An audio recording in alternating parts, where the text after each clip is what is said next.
ووصینا الانسان بوالدیہ، اور ہم نے وصیت کی ہے انسان کو اس کے والدین کے بارے میں.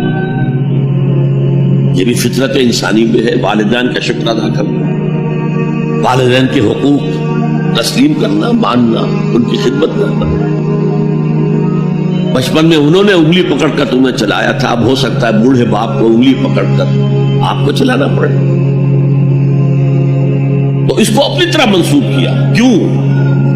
اگر حضرت لقمان کہتے تو اس میں ذرا جھجک والی بات تھی کہ اپنے حقوق اپنے بچے کو بتا رہے ہیں.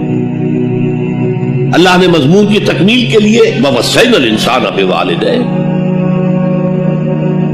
اس سے پہلے سورہ عنکبوت میں آیا ہے ووصینا الانسان بوالدیہ حسنا. ہم نے انسان کو وصیت کی ہے والدین کے حق میں بھلائی کی، نیک سلوک کی. اچھا، والدین میں سے والدہ کا معاملہ والد کے مقابلے میں بہت بڑھ کر.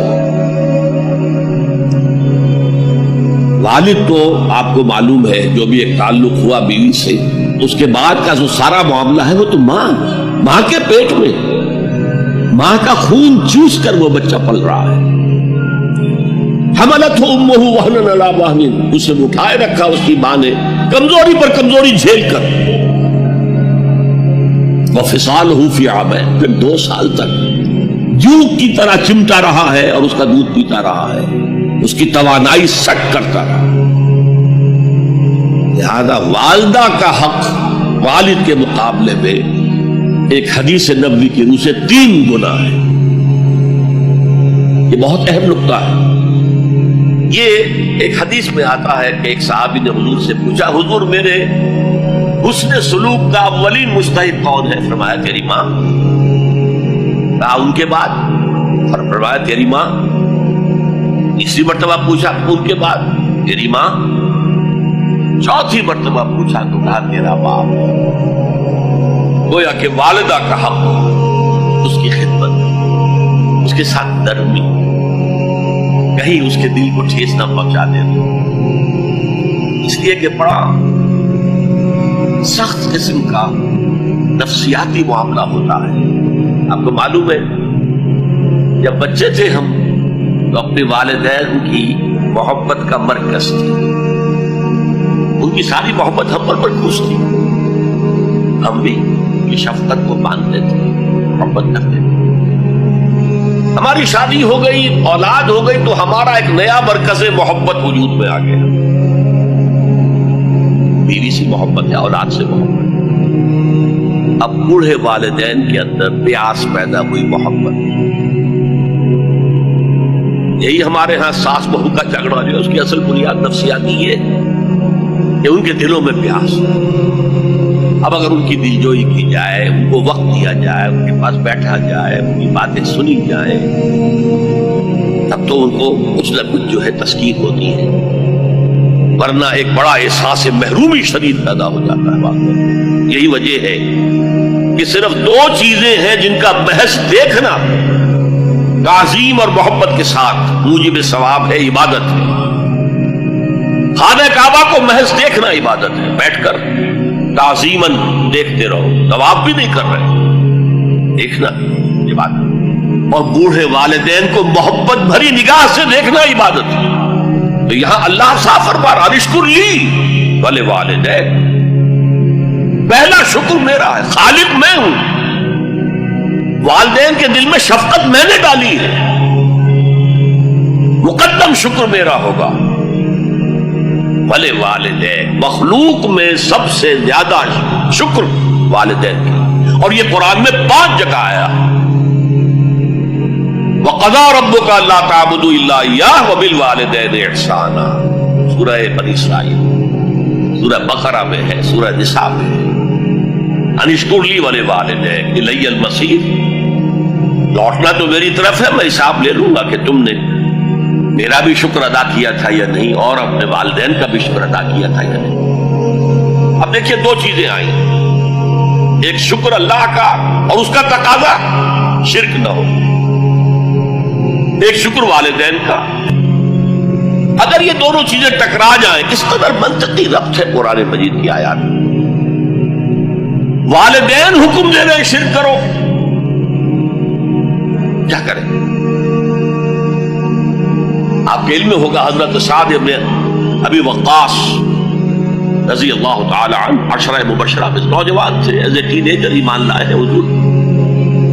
باپ کو فوت ہوئے عرصہ ہو گیا تھا، ماں نے بڑی محبت سے مال بہت چھوڑ گیا تھا، باپ ناز و نام میں پالا۔ اب سعد ایمان لے آئے حضور پر۔ والدہ نے کہا تم نے اپنے باپ کے دین کو چھوڑ دیا، میں جان دے دوں گی اگر تم اس سے واپس نہ آئے اور اپنے مشرکانہ عقائد کو تم نے دوبارہ اختیار نہ کیا، مرن برت رکھ لیا۔ اب کیا بیت رہی ہوگی، کس قدر سلیم الفطرت نوجوان تھا سعد، جو نوجوانی میں حضور پر ایمان لایا۔ لیکن فطرت کے اندر جو چیز مثبت تھی، والدین کا ادب، اللہ جسے اپنی طرف منسوب کر رہا ہے وہ فطرت ہے۔ اب یہ ٹکرا رہے ہیں، کیا کریں؟ آیت نازل ہوئی، اور یہ آیت سورہ عنکبوت میں بھی ہے، جیسا کہ میں نے بیان کیا کہ نہیں، یہاں اگر وہ تمہیں مجبور کرے، جاہداکا کا لفظ بھی یہاں پہ نوٹ کیجئے، اگر تم سے جہاد کرے، یہ جہاد صرف مسلمان نہیں کرتا، جہاد تو کافر بھی کرتا ہے، مشرک بھی کرتا ہے، لیکن جہاد ہے، مجبور کر رہے ہیں، پریس کر رہے ہیں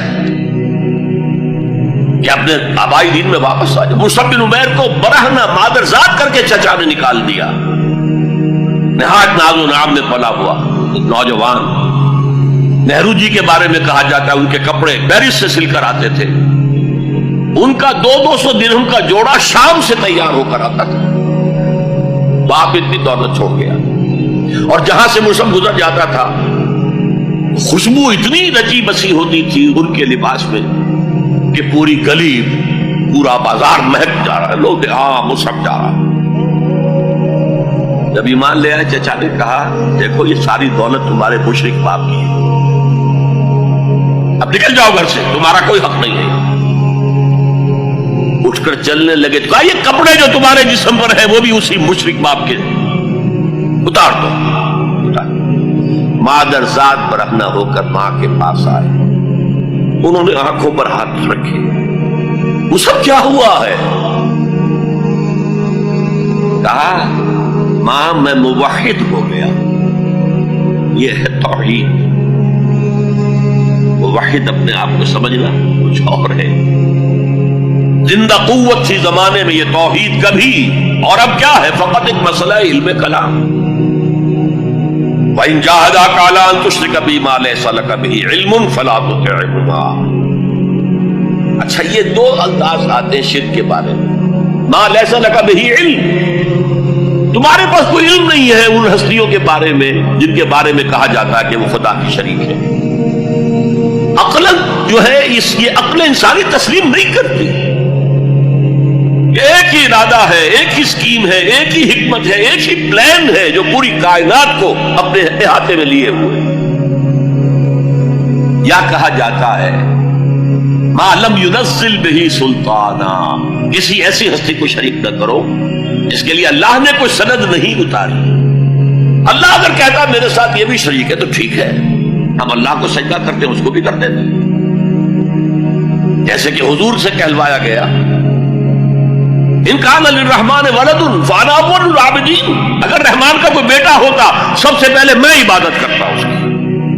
کوئی نہیں ہے، نہ بیٹا ہے نہ بیٹی ہے۔ قل هو اللہ احد اللہ الصمد لم یلد ولم یولد ولم یکن له کفوا احد۔ تو فرمایا